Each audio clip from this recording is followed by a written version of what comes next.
Within recent months, the Atomic Energy Commission and the Department of Defense have conducted important tests of an experimental device based on the thermonuclear principle, leading to the development of a very large-yield weapon.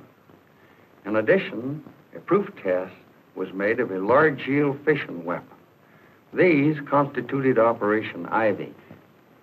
The report of these accomplishments is about to be presented in film form. We will show you new techniques and new scientific developments. We will minimize the portrayal of normal military service support, since you're familiar with this aspect of test operations. As commander of Joint Task Force 132, I invite you to observe Operation Ivy, carried out on our Pacific Proving Ground, Eniwetok Atoll.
Just moving back to Pearl.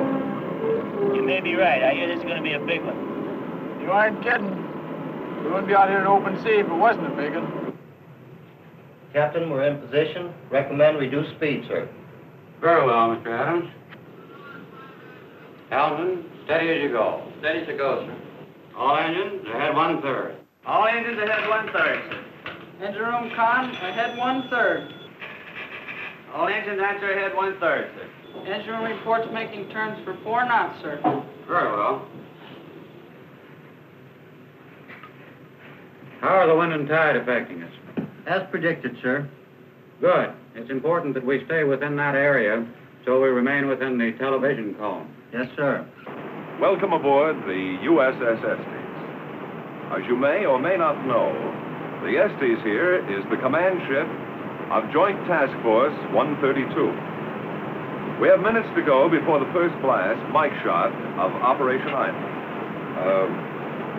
59 minutes now, to be exact. We've been here since daybreak. Left Wetak last night during the early morning hours.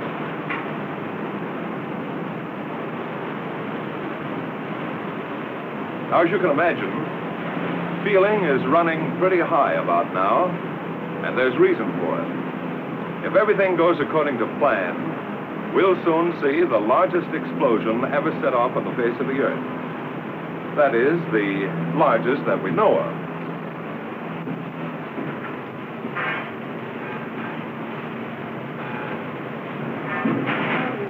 Some 8,000 men will view the event from this point. Oh, by the way, the carrier over there is the Rendova. She's primarily set up as a base for fighter security and helicopter reentry. And that's the Curtis over here, the weapons assembly ship. In the time between now and H-hour, I'd like to show you around, if I may, and introduce you to some of the people connected with this operation, and in general, piece together the events which have brought us to this point. To start off, I'd like to show you something over here. You realize there are many miles of ocean between us and Eniwetok Atoll. To know what's going on back at the atoll, these antennas are receiving televised signals and are giving our men here a second-by-second account of what's happening on Shot Island. The television receivers are in here, in the control room. Oh, but before going inside, let's take a look at a chart. It may give you a better idea of our location. This is our position. 10 miles south of Eniwetok Island, or about 30 miles south of Ugalad, the Shot Island. We must keep a very accurate position here because of the televised signal. It's a very narrow beam, and the ship must stay within that beam. Now, perhaps you're wondering why we're out here in ships. Well, the answer is very simple. It's too dangerous on land. We're expecting a yield of from 4,000 to 10,000 kilotons. That's equal to between 4 and 10 million tons of high explosives. Now, considering all possible effects from a bang of this size, the best observation point is at sea, on a mobile platform at a known safe distance from 0 point.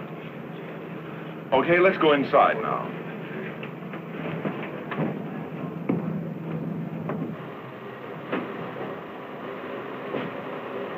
Well, this is it. This is the control room. I'd like to have you meet Mr. Stan Burris, the commander of the Scientific Task Group. Oh, Stan, I wonder if you could tell us something about the operations that go on in this room. Sure, I'd be glad to. The screens you see in front of you enable us to monitor the timing and firing system and the cryogenic system. The lights indicate that the timing signals are functioning properly. The dials, this collection of dials, indicates that the liquid deuterium is in the proper state for firing. If you will look close, you will see that it is now 55 minutes before 8 hour. As time clicks off, more and more lights come into operation. This is the 1 minute light, 30 second, 15, 5, 1 through firing. Since this is a thermonuclear test, we are using a type of hydrogen in a liquid state. It is necessary to keep a close check on the condition of this fuel. The hydrogen is not in the proper state or at the proper level. It would have such a marked effect on the results that there is no point in continuing the experiment, in which case we would postpone the shot. Is there any chance of that so far, Bob? No, there isn't, Stan. The cryogenic system has been operating perfectly for several days, and we're not particularly worried now. That's fine. I have here a layout you may be interested in. This diagram will give you a general idea of the whole setup. Data from the sequence timer is piped over to a display panel. Likewise, cryogenics data is piped over to this display panel. This kind of display panel is new to atomic test work because of the large number of remote control and metering problems encountered in this operation. For one thing, the master timing and metering apparatus is located next door to the shot cab, rather than being placed some 20 miles away on Parry Island, as is usually done. This close view is possible, of course, because the lens of a television camera, rather than human eyes, is watching events. So cryogenics data piped direct from Mike and information from the sequence timer is transmitted from the small building attached to the main cab and is relayed by way of a TV antenna atop a 375-foot tower to the Estes.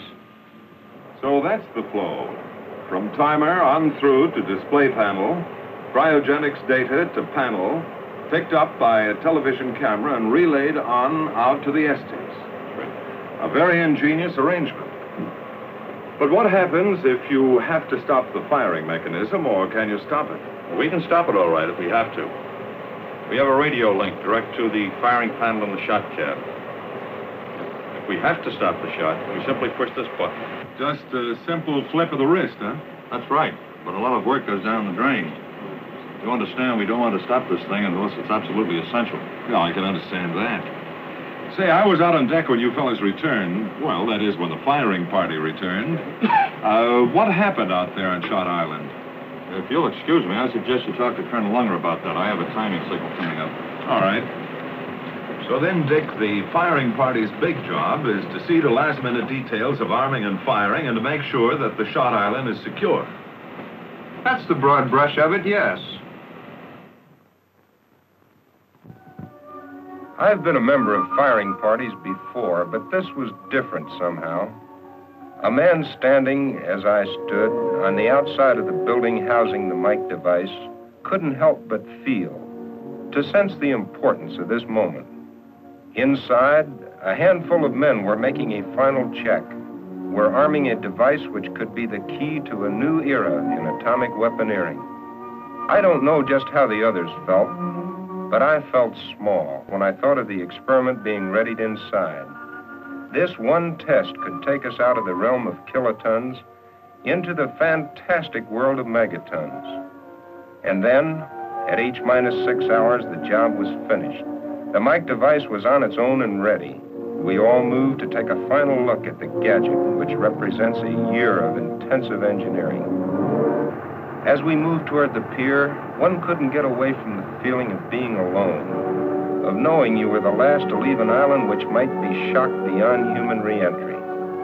We made the run from Shot Island down to the anchorage of the Estes off Perry in a fast crash boat. Soon after, the Estes made way through the deep entrance between Perry and Japtan Islands, out to a point 10 miles southeast of Perry, the rendezvous area of the task force ships.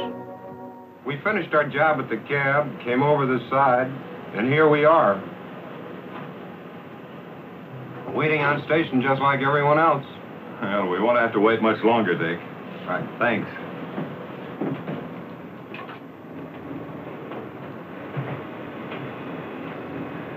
Well, that's part of the story. A small part, actually, of this whole ball of wax. An operation like Ivy has many facets, some large, some small. Behind the present activities on this ship, behind what went on at the atoll itself, whatever preparations had to be made in the States, is the broader story of policy, philosophy, of planning. Now, this deeper story, the background, so to speak, has its roots entwined in the broad international picture, in the larger aspects of the atomic weapons development program, in complex scientific conclusions. Not long ago at Los Alamos, I was talking to Dr. Alvin C. Graves, head of the test division there. He's on board now in Flag Plot as the scientific deputy to the task force commander. He's one of the men who can tell us about the thinking behind this operation. And we're not really sure of what progress the Russians have made in this business of nuclear research. And so the only safe assumption to make is that they're interested in producing a fission bomb and to use it as some sort of trigger mechanism for a hydrogen bomb. It's obvious we don't want them to have a hydrogen bomb before we do. And so time is urgent. Time is the thing we have to beat. Dr. Graves, the historical side of this operation is particularly important. I wonder if you'd mind speaking right to our camera. Not at all. First, let's go over this business of the hydrogen bomb. Why use hydrogen? Hydrogen permits us to have an inexhaustible source of energy. It's plentiful. We don't have to worry about the critical mass limitation. Second, we can get hydrogen very cheaply. If we can use deuterium, we can distill it from ordinary seawater. We're floating on it right now. That's very interesting, Doctor. But what is deuterium? I was coming to that. First, let's consider ordinary hydrogen, such as is used commercially. An atom of this kind of hydrogen has the simplest nucleus known. It has one proton. But hydrogen exists in two other isotopic forms. Deuterium, which has a neutron in addition to the proton, and tritium, which has two neutrons and one proton. Ordinary hydrogen is not considered a good bomb fuel. And tritium, because of its expense and rarity, can only be used in limited quantities. Well, that's part of the background of Ivy leading up to the present. In 1 minute, it will be H minus 45 minutes. H minus 45 minutes. Stay on deck for a bit. All right, fine, Doctor. Beginning to get light. Quite a bit. Hi, Jerry.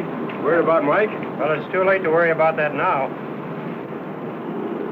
The Shot Island is about over there? That's right. It's generally north and west of us. For the past half hour, the ship has been headed directly toward the Shot Island, and will continue to do so until shot time. You know, there's one thing I can't quite put together. That's this business of success or failure. I've heard there's a 50% chance of its failing. Now, this low margin of success wasn't true on the other shots, was it? No, it wasn't. Let me try out the Admiral's chair. Sure. Up until this operation, that is, from about 1945 through 1951, the chance of failure has never been more than about 10%. In Crossroads, Sandstone, and Greenhouse, we had great confidence in the operation succeeding. We recognized the change in philosophy, however, when Dr. Bradbury spoke to a group of us at Los Alamos in 1951. Gentlemen, up to now, the laboratory has had sufficient time to compile information and revise weapon design before a field test of a weapon. As of now, the situation has changed. We must take risks. Calculated risks, it is true, but risks nevertheless. According to the presidential directive, we must ascertain if a hydrogen bomb is feasible and do this in the highest possible speed. We must ascertain if such a bomb is feasible, if we can, in 1952. Here is what I think we must do. We must set up a special staff under Dr. Marshall Holloway, reporting directly to my office. He will receive from the theoretical division the theoretical designs of such a system, have them fabricated, and shipped to Eniwetok. There, they will be taken by Dr. Graves and J Division and tested. It must be recognized that we're taking great chances, a great gamble, but a gamble, while there's a possibility of failure, nevertheless there's a possibility of great gains. Eniwetok will become our theoretical laboratory rather than a proving ground. And that's the way it is today. We're taking a gamble. I see that now. But then the uneasy state of the world puts everything on a gambling basis, I guess. Yes, but not as much of a gamble as you might think. Take that man over there. He and his company have put a great deal of thought into the engineering and design of Mike. Well, see you later. So long, Doctor, and thanks a lot. I couldn't help coming back to the control room for another look. They tell me everything's going along without a hitch. I've been taking a closer look at the cryogenic screens there. You know, there's a lot to this low temperature work. In a good many respects, it's the most outstanding problem of the entire operation. And as soon as Bob Gibney can break away, we'll talk about some of these problems. But this I know. A lot of heads have been scratched trying to figure out some way to work with various gases which have to be brought down to a liquid state. Oh, Bob, I've been browsing through this subject of low-temperature physics. That's quite a subject. It sure is. The general problems connected with very low-temperature operation had been met on the George shot of Greenhouse. The amount of thermonuclear fuel required for Mike's shot is considerable. Do you remember the buildings in the south end of Perry, near the airstrip? Yes, I do, Bob. Well, that's the liquefaction plant. The original plant was established during Greenhouse. Because of the difficulties in transporting, the decision was made to produce liquid hydrogen at Eniwetok rather than in the States. But for Ivy, it had to be expanded considerably. The capacity of the original hydrogen plant was doubled for the production of liquid deuterium, and a new plant was built for the production of hydrogen with a capacity 4 times the old Greenhouse model. The small nitrogen plant was expanded 8 times its original size. For Operation Ivy, the Perry Island plant operated continuously for 3 months to produce the necessary low-temperature liquids needed in the experiment. But of course, you don't put a material so difficult to make and so difficult to keep in milk bottles. You use special containers called dewars, which are simply outsized thermos bottles. Months ago, these dewars were made in Massachusetts by the Cambridge Corporation and driven out to Boulder, Colorado for testing. Each dewar is mounted on its own truck with its own refrigeration plant and generator. Against the picturesque background of the Flatiron Range of the Colorado Rockies, these dewars were filled with liquid hydrogen at the cryogenics lab of the National Bureau of Standards. This plant, set in an unpopulated area, is the largest source of liquid hydrogen today, and hydrogen is essential for a practical shakedown test. The climax for these dewars came out here at Eniwetok when they were actually used for the job intended, transport. Since production of thermonuclear fuels might be needed on future tests at Eniwetok, it was thought best to put the liquefaction plant on Perry Island instead of on the Shot Island, where it probably would be destroyed. But this meant a satisfactory means of transporting liquid hydrogen from Perry to the shot island. This type of exaggerated thermos bottle, mounted on wheels, was the answer. A dewar is constructed to isolate the contents of the dewar from the outside temperature, so no heat can leak in. Contained within the boilerplate outer shell is an inner shell made of stainless steel with a vacuum in between. This is the container which holds the liquid hydrogen. A radiation shield made of copper surrounds the bottom half of the inner shell. There are two bottoms to the radiation shield, and in the space between them, there is room for liquid nitrogen. The purpose of the radiation shield is to provide a barrier to the flow of heat. The heat which does leak in boils away the nitrogen first, thus protecting the liquid hydrogen. But even with all these precautions, another source of heat still occurs in the inner shell. This is mainly due to a special property of hydrogen. The molecules of hydrogen, as a gas, exist mainly in a state called the ortho. At first, when the gas is liquefied, the molecules stay in their original state. However, within a period of some 2 weeks, the molecules rearrange themselves into a state called the para. This is a natural phenomenon which always occurs. In this transfer, heat is given off, actually sufficient heat to boil off 2/3 of the liquid hydrogen. To take care of this excess heat, a special refrigerator has coils located in the inner shell. The refrigeration plant, which supplies these coils, does a remarkable job, for its coolant approaches absolute zero. Absolute zero, that unimaginably cold zone where everything stops. All life, all molecular motion. Minus 459 degrees Fahrenheit. A little above this fantastic figure, hydrogen becomes a liquid at minus 423 degrees Fahrenheit. This is the temperature to be maintained in the dewar, only 36 degrees away from the bottom, absolute zero. The helium refrigerant used can affect a temperature sufficiently low to cause the gaseous hydrogen boiling off to return to a liquid state. Well, I went into more detail on the cryogenics end of this project than I intended. Well, so far, we've pieced together quite a bit of this operation. I don't believe you have ever had a good look at our key test islands. The test islands for Mike are located at the top, or the northern sector, of Eniwetok Atoll, some 25 miles from Perry and Eniwetok, the two base islands of this atoll proving grounds. There are 3 main islands making up the test site. These are Alujilab, Teeter, and Bogan. Early in the game, these islands were linked together by causeways. The old business of men and machines digging and piling up coral sand. These connecting roads were built to make it easy to get from island to island, and also to act as land platforms for some of the instrumentation. A sizable camp was set up on Teeter. First, it housed construction people, and later served as an advanced base for scientists working on the shot island. In the early months, Alujilab was just another small, naked island of the atoll. But by midsummer, it began to look like the thing it was selected for, a shot island. Actually, the cab, so called because it houses the weapon, is not a cab at all, but a building set flush to the ground.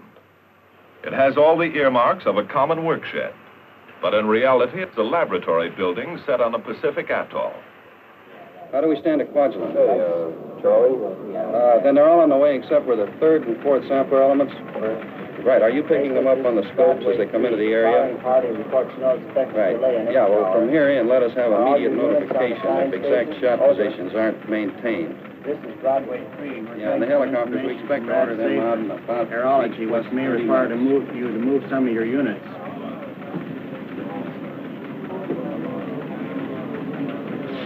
This, as you have probably gathered, is joint operations.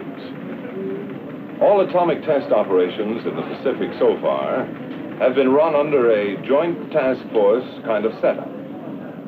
Operation Ivy is using the same organizational structure as Greenhouse.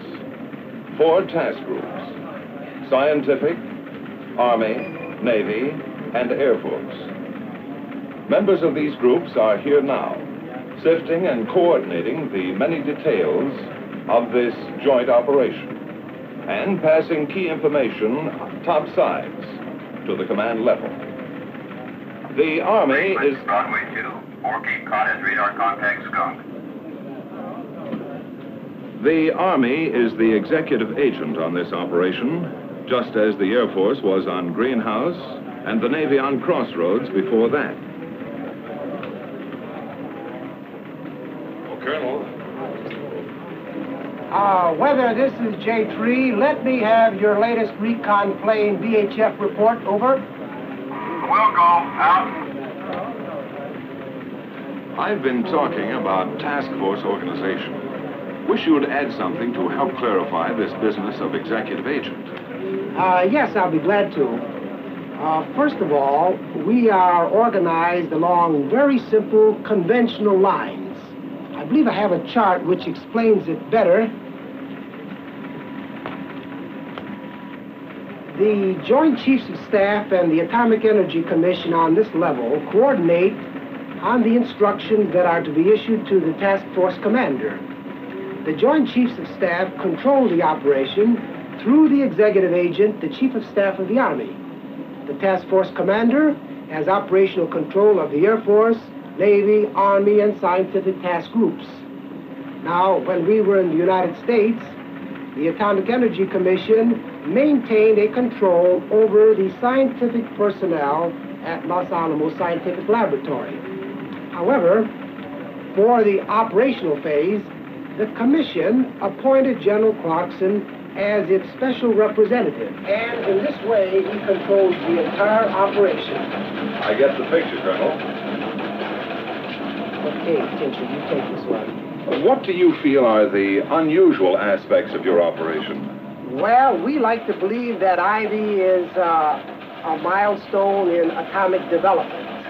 I believe that in many ways, Ivy is another Trinity, the beginning of something, and we hope the beginning of the H-bomb era. You know, it's been exactly this thought that General Clarkson has had in being so insistent that the task force support elements be emphasized. The fact that all of us must support the scientific people who are doing such important work.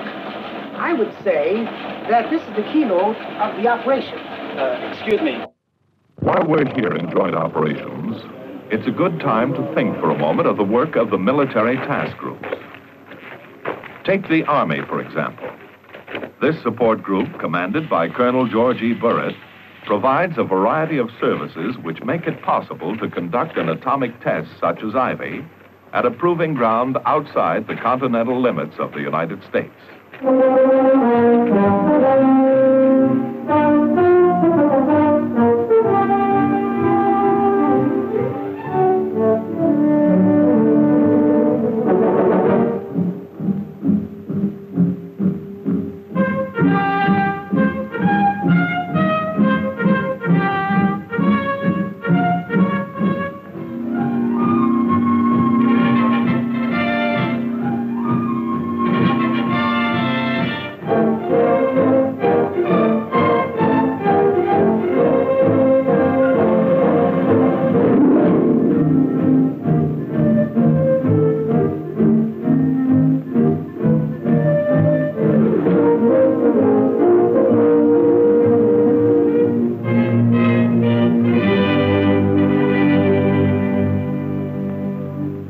At this point in our story, it's necessary to understand the effort behind the collecting of measurement data.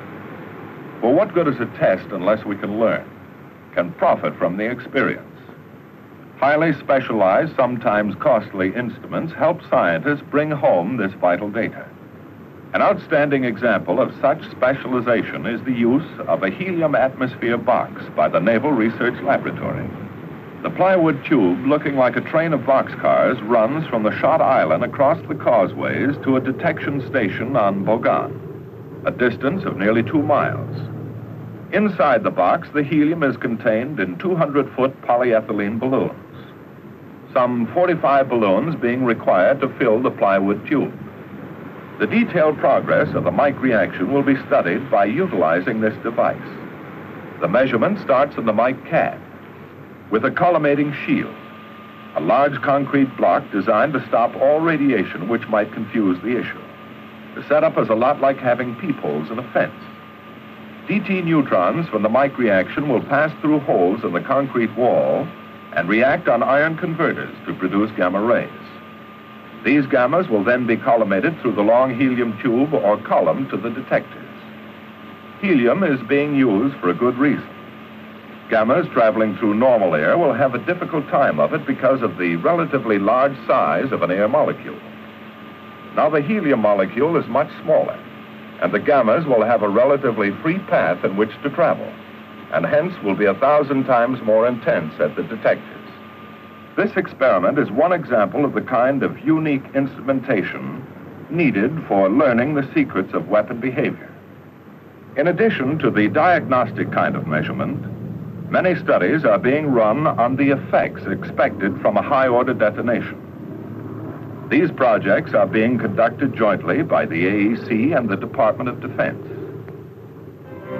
As always, there are many questions to be answered. Classical routine questions and special pertinent questions pertaining to the hydrogen device Mike.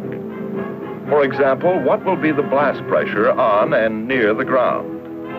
Many instruments, like the Wianco gauge, will measure overpressures at ground level and from 15-foot towers. What will be the blast effects at low altitudes, say up to 300 feet? Mortar shells will label the air with smoke puffs for photographic study of their action. And what about high altitudes? For this, anti-aircraft guns are being used. The bursting shells from these guns will label the air with smoke up to 26,000 feet for a free air pressure measurement. Not only will the ground and air be measured for pressures, but also the water surrounding 0 point. For instance, what will be the motion of the water waves in the lagoon?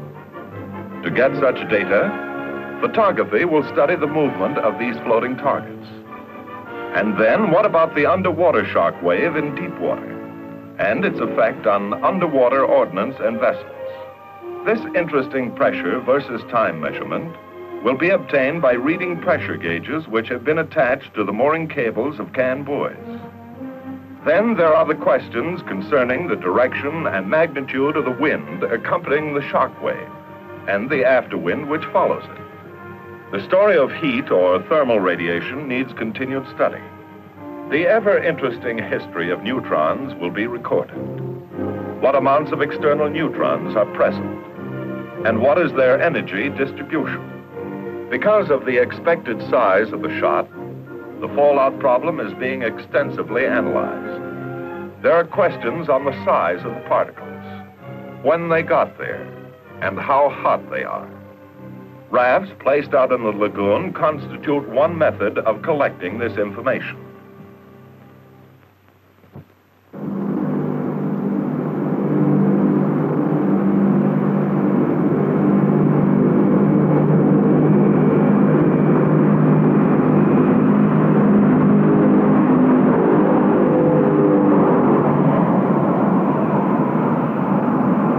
For a more realistic kind of evidence, a B-36 and a B-47 will be in the air to find out the effect of blast and heat on delivery aircraft.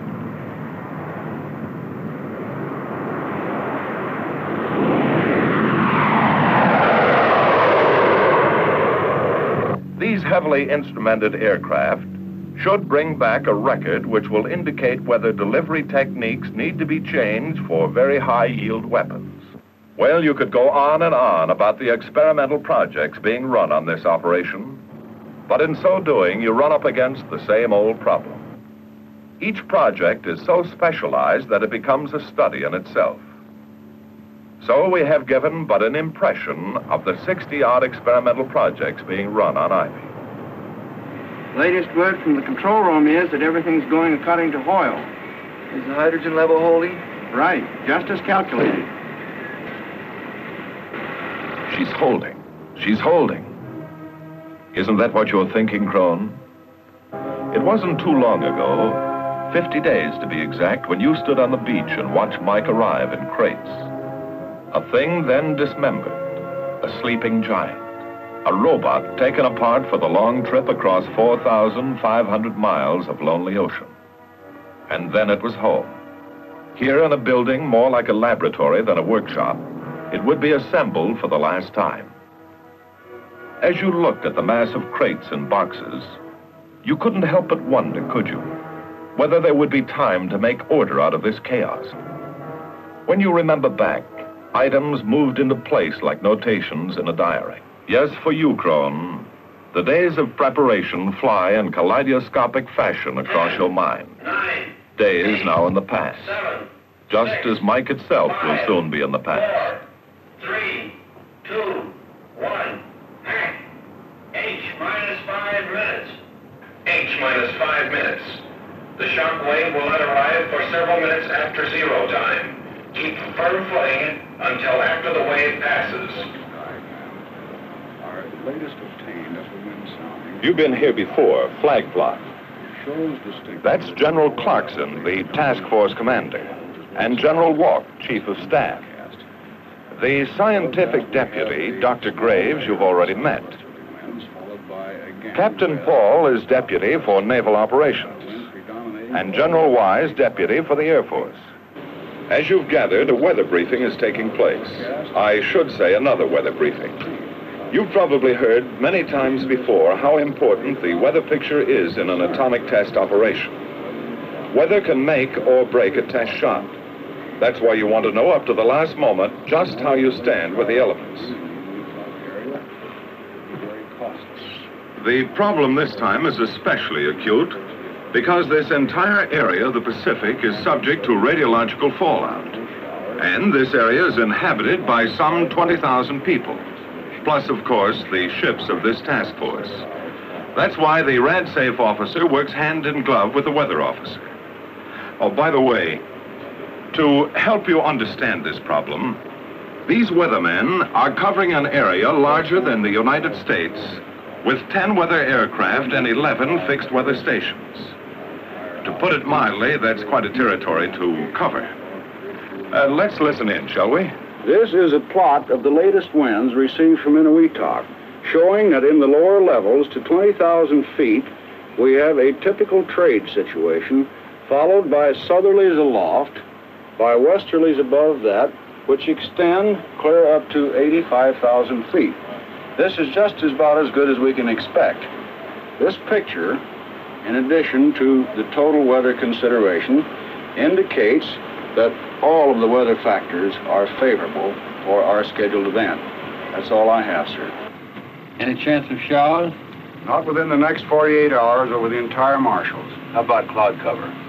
A few cumulus move in, but if we go off on schedule, nothing to bother the operation. Are you satisfied from the radiological standpoint, Commander Maynard?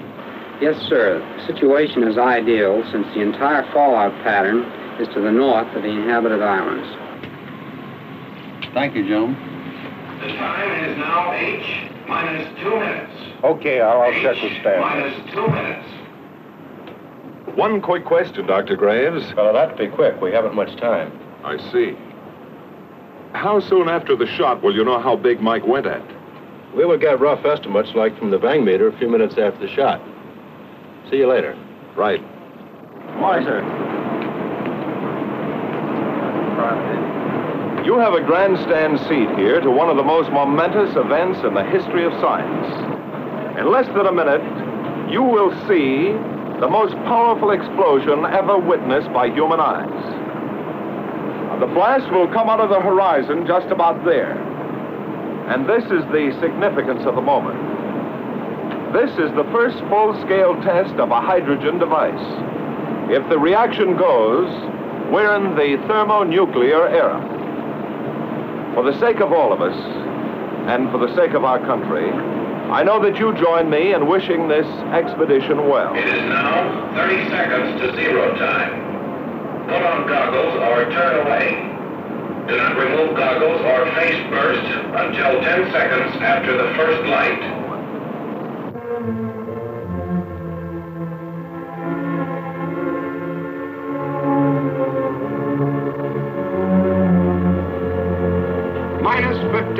seconds.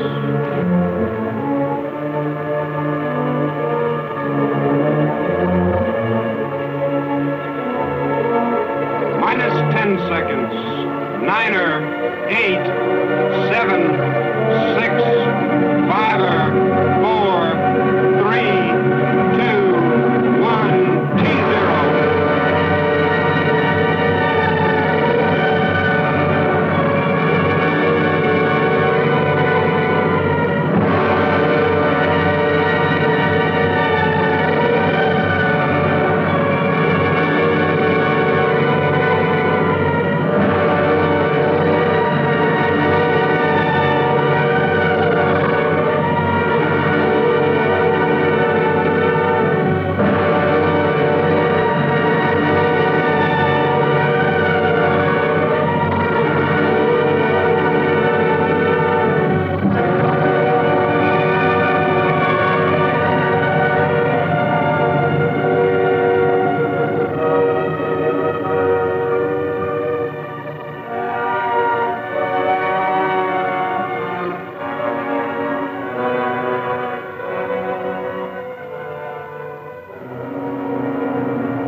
The cloud is still rising.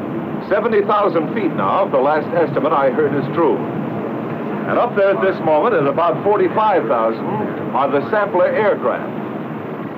F-84Gs, manned jet fighters, are being used exclusively on this operation. Experience has proven that manned aircraft are just as efficient and much less costly to put in the air than are drones for sample collecting. Jets were selected because they can operate at high altitude. Since the force of Mike shot has pushed the cloud up to around 100,000 feet, it is necessary to get aircraft up high enough to get reliable samples. Even at that, they're scraping the bottom of the barrel, so to speak. Some 14 F-84Gs are being used at staggered intervals to get a good cross-section of the cloud at different times. The jets, which are based on Kwajalein, also have the speed necessary to make them good sample-collecting machines. For the relatively short length of time the pilot is in the area, he gets a good sample per rate of contamination. One of the disadvantages of using jet fighters is their range. To handle this problem, KB-29 tankers, flying gas trucks, are in the air to refuel the jets on the way back from their sampling mission. The jets are also short on over-water navigation aids. Charlie 1, this is Red Leader. Request steer to Dog 2. Over.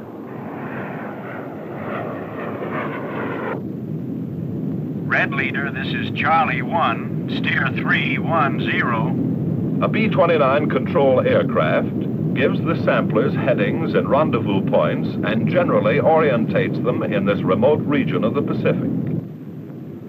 The control aircraft is fully equipped with radar and communications, and in essence performs all the functions normally thought of as being controlled from a ground air operations center. A B-36 is also in the air as another kind of control ship, like a football coach running the game from the sidelines. A scientific controller watches the formation of the cloud and directs the samplers in for their runs.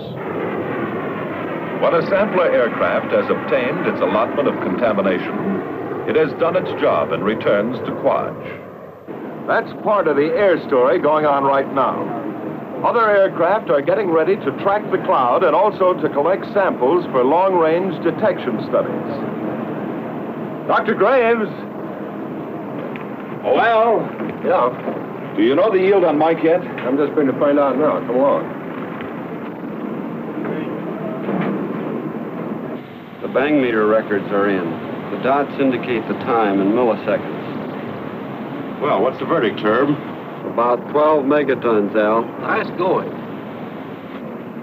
What this tremendous blast did to the atoll, nobody knows. Re-entry parties are leaving the Rendova now by helicopter. The Navy Task Group, commanded by Rear Admiral Wilkins, has the problem of providing the means to re-enter shortly after the blast to get exposed film, samples, and other scientific data. Since no land mass is available, the problem is complicated. Re-entry must be from a ship. Further, fallout will be very high, starting at about M+1 hour. Helicopters must get in quickly and get out again before that hour is up.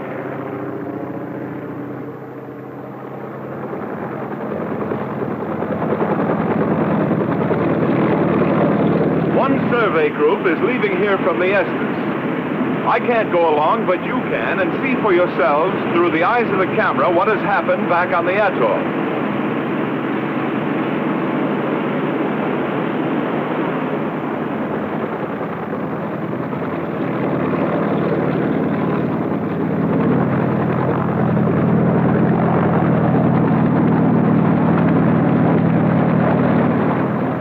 Approaching ground zero, coming up on Bogon. The detection station on Bogon appears to be in good shape. No visible sign of plywood tube. All test islands seem to be swept clean. Ugilab is completely gone. Nothing there but water and what appears to be a deep crater. Water dark blue in color. Well, the Mike phase of Operation Ivy is about over. The next and final phase, King Shot, will be an airdrop of a large yield fission weapon. And for this, I'll leave you to the air.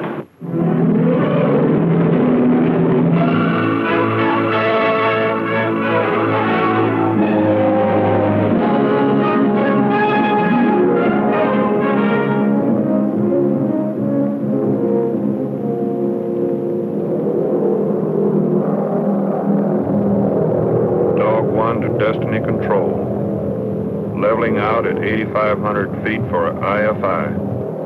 The drop aircraft for King, this B-36, is on its way to the target point. Steadily, monotonously, it wings its way from Kwajalein to a point in the sky over Eniwetok Atoll. For the first time since Operation Crossroads back in '46, an atomic weapon will be airdropped on our Pacific Proving Ground. AC to pilot, will you take over for a while?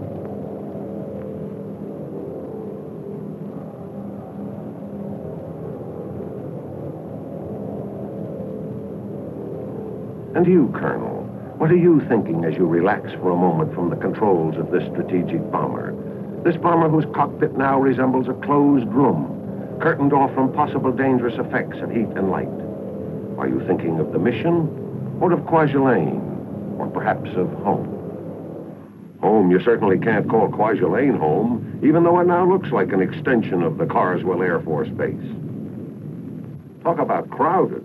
In addition to the normal complement of the island, Kwaja's been the major base for our Air Force ever since this operation began. This small atoll island is the jumping-off spot for the Air Group, commanded by Brigadier General F.E. Glansberg. Operation Ivy isn't like Greenhouse, when Eniwetok Island was used in addition to Kwaj. In a sense, Wetok is still used, but just for L-13s and copters, aircraft easy to evacuate. Look at this lineup on the Kwaj airstrip. Samplers, tankers, weather ships, photo aircraft, trackers, control planes, drop aircraft. Looks like it's harder to find a parking space here than in downtown Fort Worth on Dollar Day. But now Kwaj is behind you, Colonel, and you're on your way to doing something big. Big, like you were told back at the briefing. So much for the operational plan. Perhaps some of you are wondering about the idea behind the dropping of such a high-yield weapon. General Glansberg has a few words he'd like to say to you on this subject.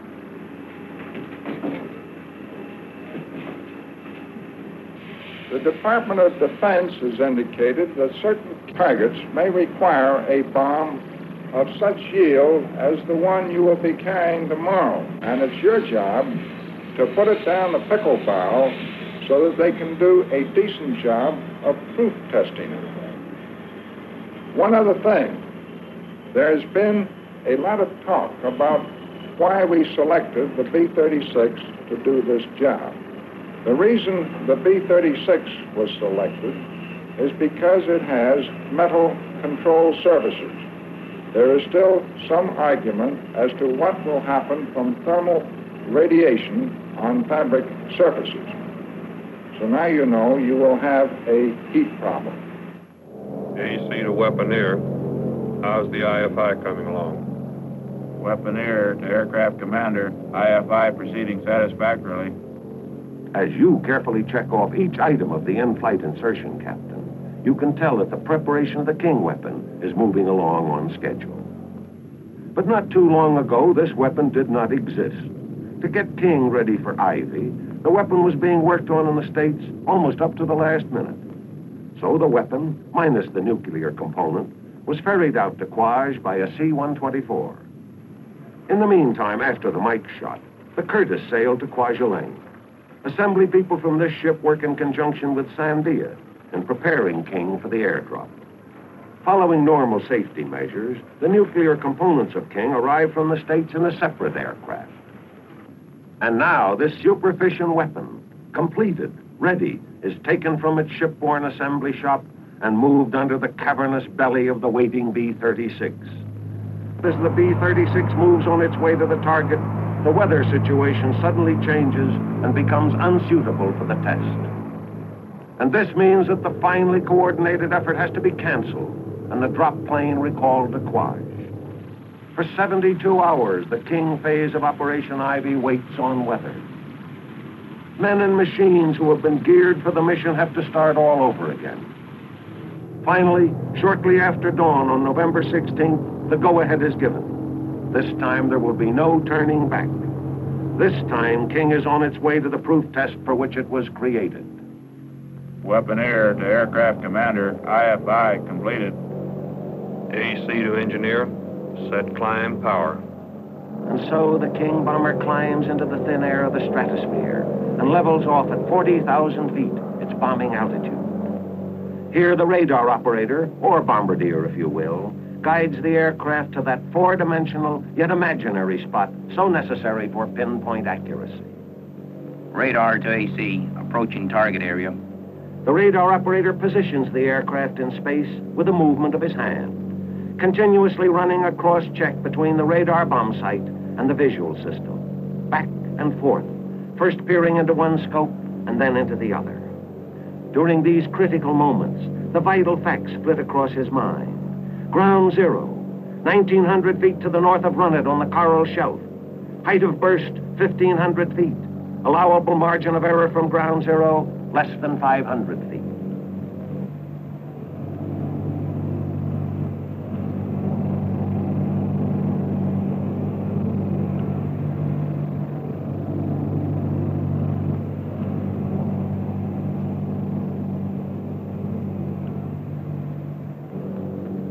Zero. In the 56 seconds it takes the bomb to fall, the men of Operation Ivy wait on Parry and Eniwetok Islands. Unlike the Mike phase of the operation, the King phase will be observed from land. The bomb is now at 8,500 feet, at 6,500 feet, at 4,500 feet, at 2,500 feet, approaching 1,500 feet. Watch the air overrun it.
what about Mike?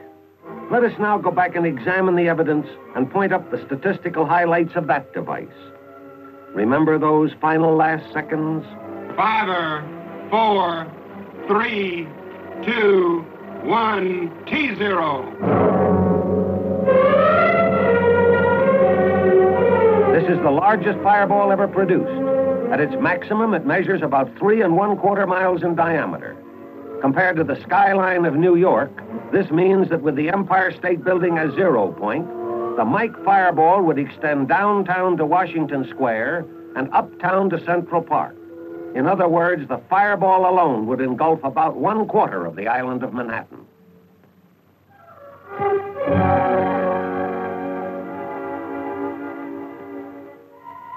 The tremendous upsurge of air from the detonation rapidly pushes up the Mike cloud. Again, nothing of this height and width has ever before been witnessed. If the picture is stopped at this point in the cloud's growth, the height of the cloud is approximately 40,000 feet. This means that 32 Empire State Buildings at 1,250 feet per building could be piled one on top of the other before they would attain the cloud's height at this time, roughly 2 minutes after 0. Some 10 minutes later, the cloud approaches its maximum. At this time, the mushroom portion of the cloud has pushed up to around 10 miles and spreads out along the base of the stratosphere to a width of about 100 miles, while the stem itself is pushed upward deep into the stratosphere to a height of about 25 miles. Later figures put the Mike yield at around 10 megatons or 10,000 kilotons. This means there was more energy released in this one shot, roughly 10 times more than in all previous atomic blasts combined, including probably those of Russian origin. Or to put it another way, 4 times more power in this one shot than from all the high explosives dropped by the entire Anglo-American Air Force on Germany and the occupied countries during the last war. The results of this tremendous power can be shown at the atoll. Here is an aerial photo of the test area of the atoll before the blast. And here is the same area after the blast, showing the crater caused by Mike. The outlined island in the center is former Illugelab, the 0 island.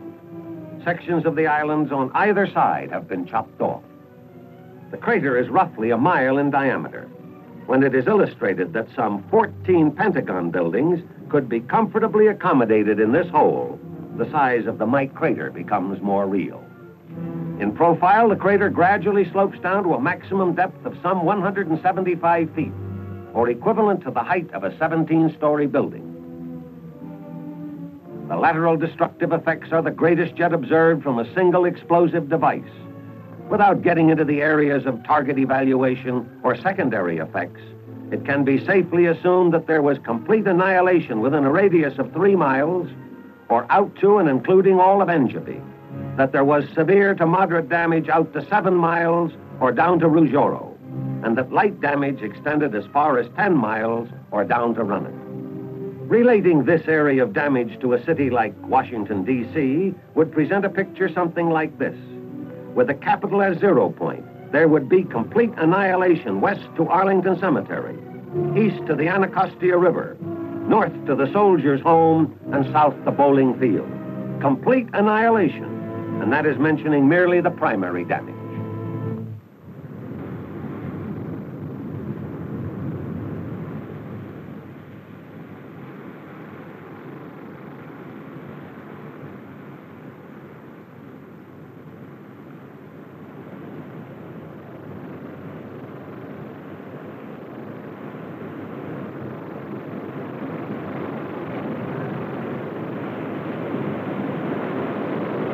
Well, it's all over. Mike shot and King shot are a history, and we're back here at Perry Island winding things up. It's been a pleasure to help bring you the story of Operation Ivy, the work of Task Force 132. Now that it's all over, I have sort of an inadequate feeling. There's so much more that could have been said. But then in a presentation of this kind, one can only hope to give the broad brushstroke. And the men who told you the story, we're only able to pick out a few of the many.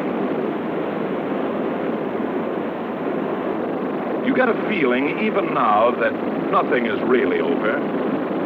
That this is a breathing spell, like a lull in battle before the next attack. The feeling is on this island, with the men here. Yes, the coral sands of Eniwetok Atoll have viewed events in the fall of 1952, which less than a year and a half before would have been colossal accomplishments. Today, they are calmly accepted. This is characteristic of the progress being made in the weapons development program. What is new today is old hat tomorrow. And of the day after tomorrow, who knows what these Pacific sands may see?